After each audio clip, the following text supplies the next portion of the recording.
5G fifth generation technology promises faster download speeds and conveniences that most of us have never dreamed of, but will also be blanketed with a new type of radiation called millimetre waves.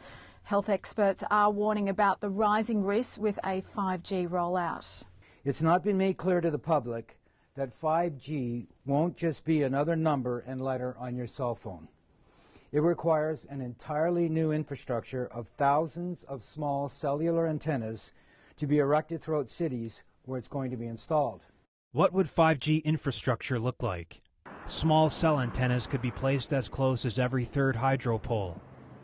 Scientists from 42 countries are now warning their governments about the emerging health problems associated with wireless radiation, and Canadian doctors and scientists have added their voices. The most prevalent symptoms include headache, fatigue, decreased ability to concentrate, tinnitus, irritability, and insomnia.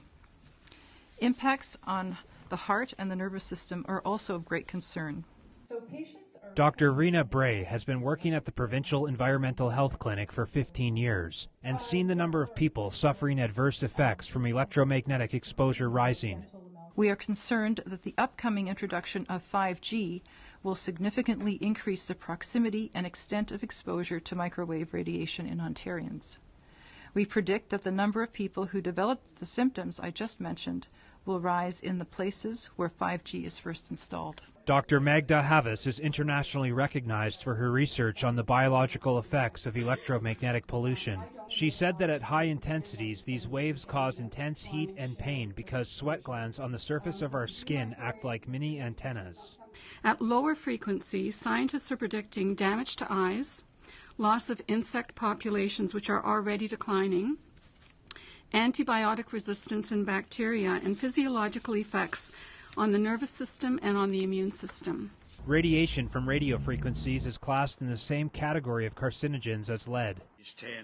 One advisor to the World Health Organization said there's enough evidence that if they were to re-evaluate radio frequency radiation, it would be placed in class 1, i.e.